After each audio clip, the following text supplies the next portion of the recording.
May I now invite Ms. Mercy? Thank you. Thank you. I thank you, everyone who is present here today, for taking out your time to speak, to listen to, empathize with us, with this prolonged journey of conflict, which is approaching almost 2 years now. I'm also equally grateful to everyone, fellow speakers. So every war leaves impact that reaches far beyond the battlefield. Today, I'm going to talk about the invisible psychological, emotional trauma that war leaves behind. And here, case in the Manipur case, me belonging from the tribal community means we have the Metis community and the tribal community. I belong from the tribal community, and I will be able to speak from what I have observed and what I've worked closely with.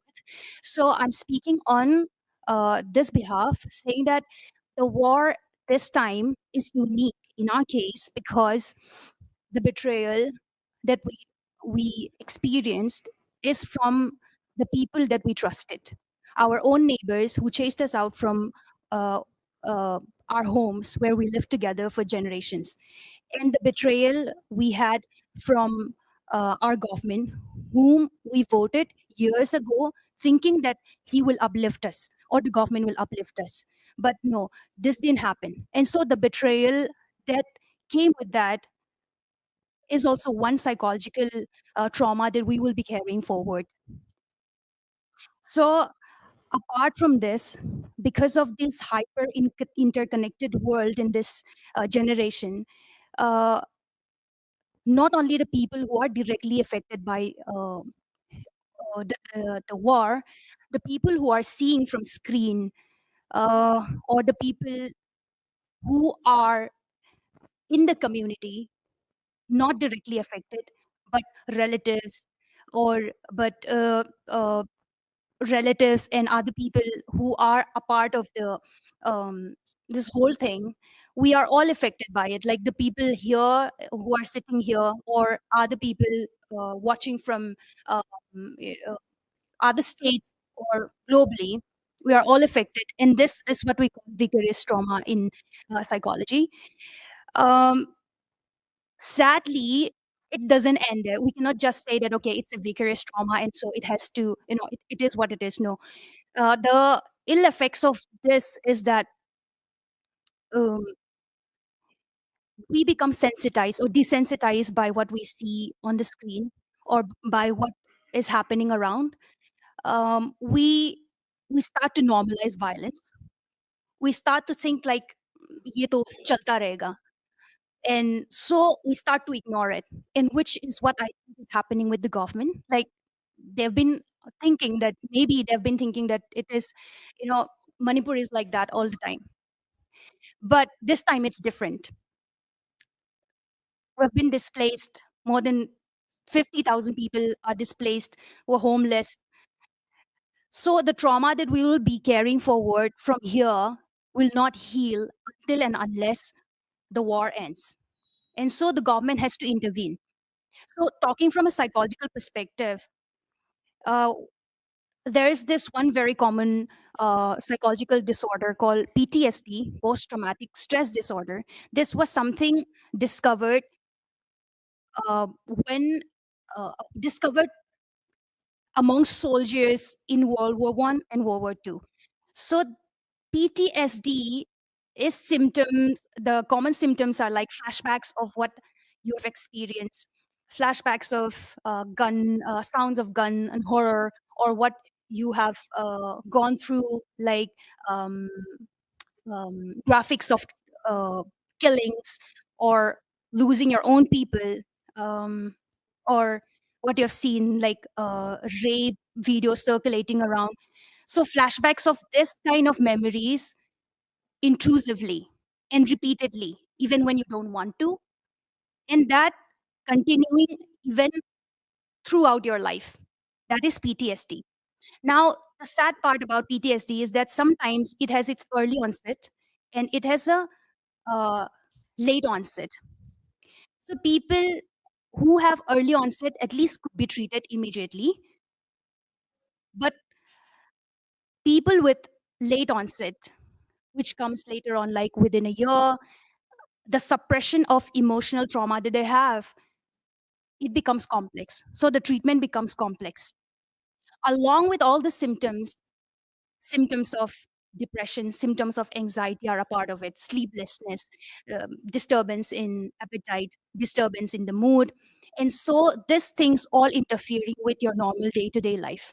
And imagine you have had lost everything that you have collected in your entire life, and you've been displaced from your homes, and immediately you need to get on to your life, looking for livelihood and having to resettle without enough time to process those emotions. So the trauma that they're going to carry forward, it's not going to end only here. It's going to continue even to generations and generations that are going to come. And another common disorder that I've found, or psychological disturbance that I've found when I worked with them, is something we call dissociative or somatoform disorder, which is when your emotions, the pain of your emotions or your psychological pain, translate or convert into physical pain. And so you start having headaches, you start obsessed on maybe your indigestion, or maybe you start having sleeplessness, but all this without any medical explanation. The sad part is that because there is very little information and very little mental health awareness over there, the society being very primitive, mental health is something of foreign thing for them. So when this happens to them, when they show this kind of symptoms, they go to general physician and they'll take a quick pill of like maybe paracetamol. But the root of those problems, the psychological, so that's the danger of having to carry the psychological trauma of war or anything, any psychological trauma that we have to carry through our life. And when we experience with extreme threats like this one, or like war, or specifically talking about rape in the context of Manipur, it doesn't end with psychological or emotional trauma. It also has a biological and a neural, means your nervous system and your brain uh, components too. So when a person is continuously exposed to threats, the brain structure starts to change. Basic signs: we have autonomic nervous system, which controls our autonomic systems like your digestion, heart rate, palpitations.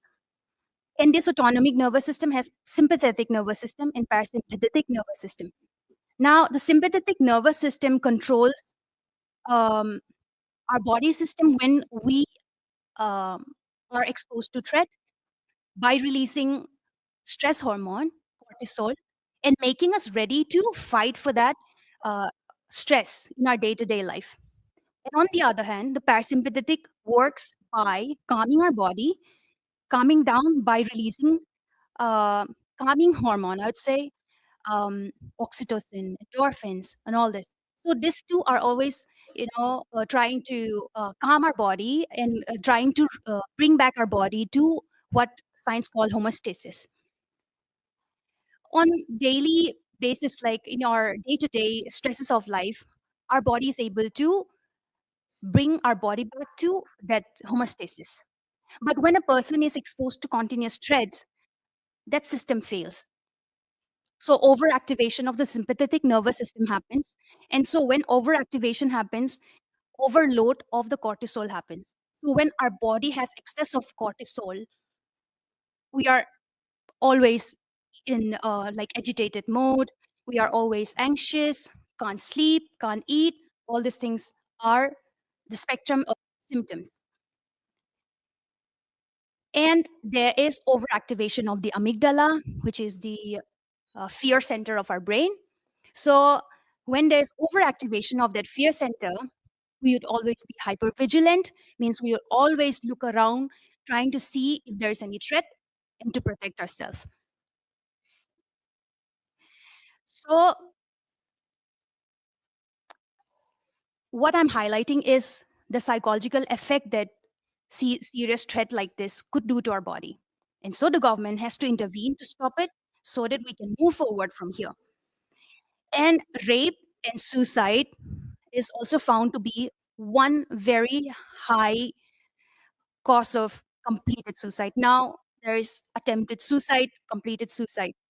It is found that people with a history of rape has 10 times higher risk to complete suicide as compared to people who have not experienced sexual assault. Intergenerational impact that I mentioned briefly before. Now, the younger generations that are going to come from what we experience, the continuing war, the mistrust that they are going to have to the world in general, the economic, the financial, the emotional, social impact that they're going to have. And the sad part is the embodiment of those difficulties means start it will start affecting your very core of self. They'll start to question themselves, they'll start to question the world. So imagine a child has to grow up in an environment of mistrust. What kind of children are we bringing in? What is our future generation going to be like? Already there are so many bad things. And at least let not war be one of the reasons why our children would mistrust the world, because there's so many things, so many other things to focus on. The loss of parents due to your formative years, during your formative years, a loss of parent at any time is painful. But imagine the loss of a parent during a war, unprecedented, and that too with a shock, and when you're still very young. So that kind of trauma that the child is going to carry on, it's painful.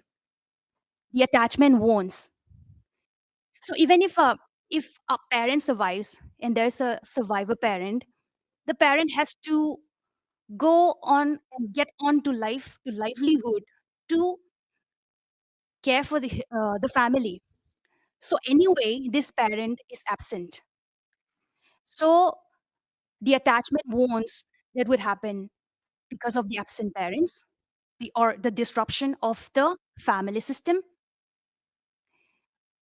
So when a child has attachment wounds, the other um relationships or interpersonal relationships that the child is going to have when he matures, it's going to be very unstable. It's going to be chaotic. There'll be mistrust. There would be uh, it would be disorganized. We have secure, insecure attachment styles, so it would be insecure. So forming a good relationship with people around is important. For example, at work, in the family, or having to set up a new family. If the basis of a person to function well in a society is being disrupted when a child is exposed to war. The identity formation that a child or an adolescent would have because of being exposed to war, all these are also psychological trauma that we are going to carry forward. And the fact that this thing being state backed means it's not hidden. The chief minister is backing it. So the very fact that it is deliberate and intentional, causing emotional injuring to the minority, which is us, that pain, all of us, like I always say this, 2nd of May, we slept as a cookie, as a zombie, as a har. In the middle of the night, we were woken up with hatred, and we were accused of being an illegal immigrants. So all of a sudden, this enforced accused identity, they call us foreigners. While all these concepts, where did they get it from? It's all foreign to us. My point being, the people who we trusted, our neighbors, they became our greatest enemy. I mean, they have made us their enemy. Now, volunteers, young men, have to take arms and protect the family. And what about the future of these young men who are there in the buffer zones? The war may end. It will end. I'm hopeful it will end. But after that, what will happen to them? What are these young men going to do in their life? Apart from the trauma, their education is disrupted. Their families, they've lost their families. Where will they go back? So, um, apart from all this psychological disorders that I've discussed, there's also something called somatization. Somatization is when um, your bodily, your emotional trauma gets entrapped in your body, and so you start showing symptoms that are not explainable by any medical science, like all of a sudden becoming unconscious, episodes of unconsciousness, episodes of uh, unresponsiveness. All this because um, you're not able to deal or cope with the extreme difficult surroundings. So you choose to subconsciously not deal with it. And so you choose to subconsciously become unconscious. Means you might have seen sometimes in our culture, you call, sometimes, even in the North Indian culture, they say, um, "Bhoot chad gaya," and all of these things. But scientifically we say it's a dissociative disorder where a person disengage with the reality of the world for a while because it's too hard for the person to engage with the reality, so they become unconscious for a while. So those kind of symptoms are common in what I've seen in the people of Manipur after the war. And the continuing of the war means when there's a healing, when healing has to happen, we get away, we detach from their environment, and then only healing happen. But now the war is continuing. Only that it's not covered in the media, but ground zero may it's still there. So how can you expect people to start rebuilding their lives by little compensation for the sake of compensation? You cannot just rebuild your life like that. There has to be a healing first. There has to be, the chapter has to close first, and then only the next chapter can come in. So, to end my speech, I'd like to say addressing mental health can feel impossible when basic physical and physiological needs are not met. For instance, it's difficult to pray when you're hungry. It's difficult to think about what's good for my mind and my thoughts when I'm hungry. So what I see as the path forward for psychological healing, three critical steps. First is end the war immediately and provide compensation for the losses, then facilitate psychological healing. Thank you. Thank you, Mercy.